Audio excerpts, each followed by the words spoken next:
তন্ত্রের কিছুটা হলেও অবসান হবে এবং আমরা এটা এক্সপেক্ট করি সিন্ডিকেটেড ইনজাস্টিস যারা করেছেন এই সিন্ডিকেটেড ইনজাস্টিসের সঙ্গে যারা জড়িত ছিলেন সময়ের ব্যবধানে একদিন না একদিন তারাও বিচারের সম্মুখীন হবেন ইনশাআল্লাহ। আপনি একটা প্রসঙ্গ তুলেছেন, এসকে সিনহার বইয়ে কোট করেছেন, বলেছেন যে রায়গুলো উনি শেখ হাসিনার সাথে কথা বলতেন এবং সেগুলো রায়ে প্রতিফলিত হতো। কি বলতে চেষ্টা করেছিলেন আপনি?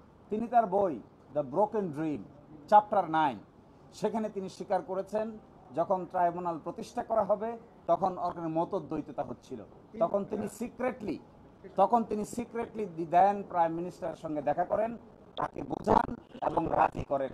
একজন আপিল বিভাগের জজ কি করে প্রধানমন্ত্রীর সাথে সিক্রেট মিটিং করে মানুষকে ফাঁসি দেওয়ার পরিকল্পনা করতে পারেন তিনি তার বইয়ে নিজেই তা স্বীকার করেছেন।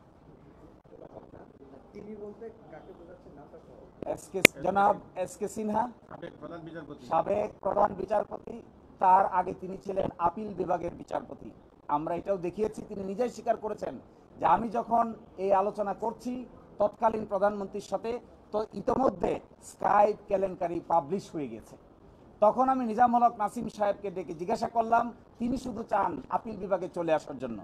আমি বলি একটা রায় দিয়ে আসো, তাড়াতাড়ি শেষ করো, কিন্তু যখনই তার দেখা হয় তখনই তিনি আমাদেরকে বলেন যেন প্রধান বিচারপতির স্ট্যাটাসে তাকে উপরে তুলে নিয়ে আসা হয়। এসব কথা তিনি তার বইয়ে বলে দিয়েছেন।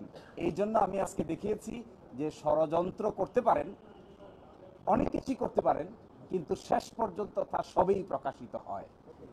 Thank you. ঠিক আছে, থ্যাংক ইউ।